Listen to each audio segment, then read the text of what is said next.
What if you were told that the future of humanity lies in living inside a giant wall? Well, that future might not be as far off from reality as you might think. By the way, the wall's construction has already begun.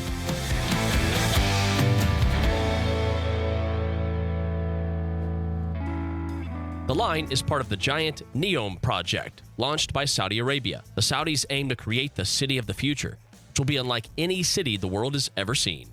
The line is basically a 500 meters high and 170 kilometers long metropolis. Oddly enough, its width will only be 200 meters. The maximum population of the line will consist of approximately 9 million people, the number roughly equal to the population we currently have in London. In terms of area scope, though, the newest city will occupy only 2% of the United Kingdom's capital.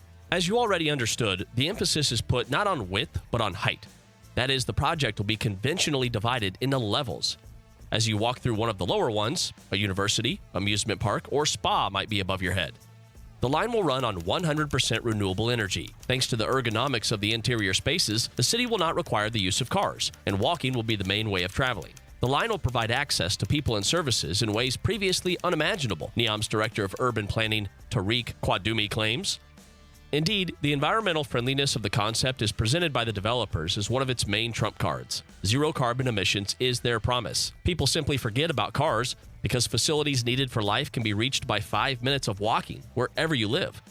There are also plans to provide so many green areas to the point of a 2-minute accessibility from any location on the line. Therefore, the city's construction will allow maintaining an ideal climate 365 days a year.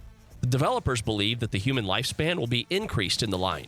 The line will be located in northwestern Saudi Arabia and pass along the coast of the Red Sea, through the desert, and through the mountains. Bearing in mind tourism is one of the main sources of income, accessibility to such different types of landscape may surely play an important role.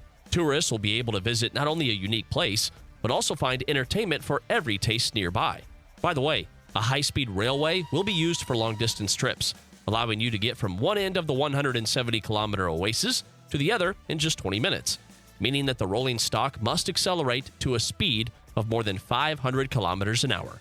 Well, at least that sounds realistic. In China, for example, there's already a train called maglev, capable of delivering a speed of up to 600 kilometers an hour.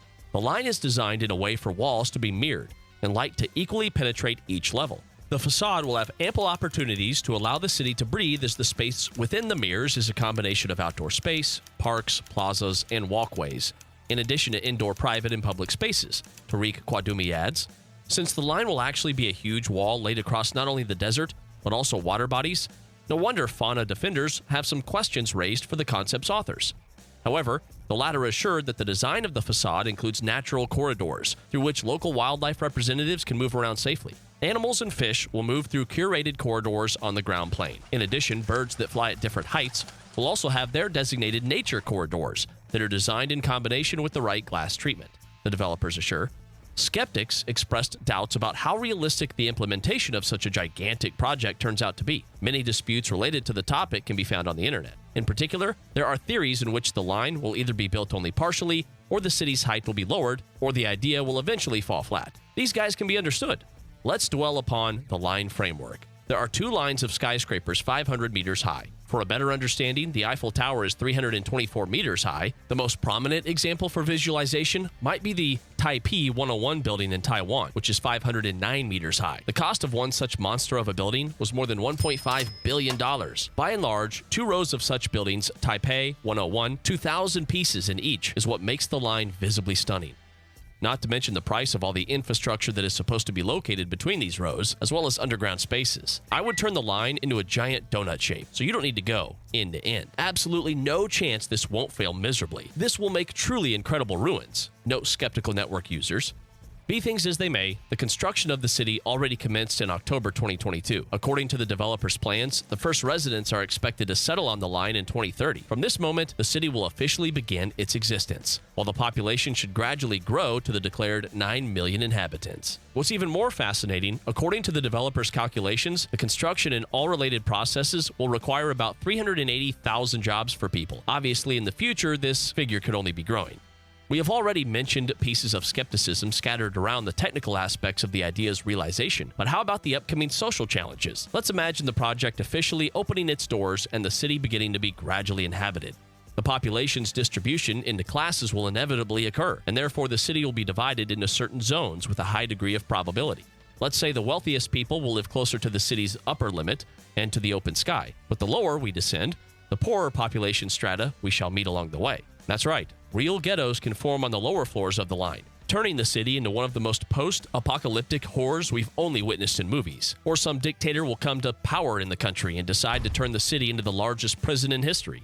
By the way, if the project fails miserably, using the area as a prison for the world's biggest criminals could be seen as a way out.